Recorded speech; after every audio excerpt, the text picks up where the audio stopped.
J'ai pris la décision d'investir dans une cuve à gravité.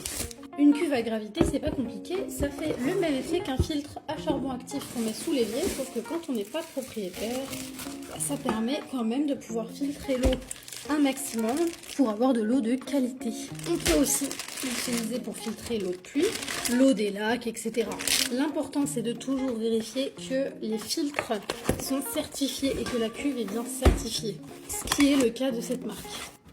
Donc là, on a bien les deux cuves. Je sais pas encore du tout comment ça se met, mais on va voir ça ensemble. Petit manuel d'instruction, le petit robinet. C'est robuste, hein, c'est pas un petit robinet de... Vous avez compris. Ça, c'est un sacré filtre. Donc là, apparemment, il fallait retirer l'écrou papillon et la rondelle de chaque filtre. Donc j'enlève aussi la rondelle. Le filtre sous l'eau courante avec le petit trou orienté vers le haut et appuyer doucement le filtre contre le robinet pour créer un joint. Bah, c'est parti. Hein. Clairement, à cette étape, j'ai un doute, hein, même si ça paraît simple. On va voir. Je vais attendre comme ça comme une con pendant longtemps. Bon, ça fait 10 minutes que je suis en train d'essayer de comprendre comment ça fonctionne et j'ai enfin compris. En fait, ça perle.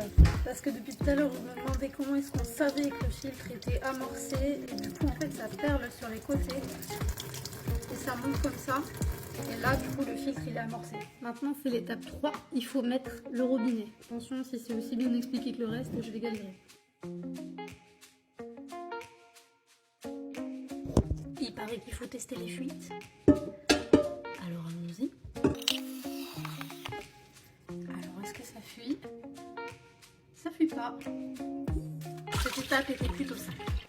Maintenant, étape numéro 4, il faut installer les filtres. On la monte en étage, donc on met la cuve supérieure, la chambre supérieure, et on va venir mettre les filtres dedans.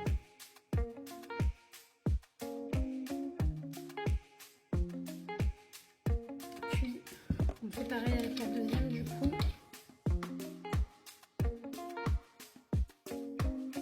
Maintenant je vais fixer la poignée sur le couvercle et après on va pouvoir mettre de l'eau dedans. Et voilà. Voilà. C'est parti. Le filtrage a commencé. Donc là, comme vous pouvez l'entendre, ça filtre. On fera un test une fois que toute l'eau sera passée de l'autre côté et on verra si ça change vraiment quelque chose.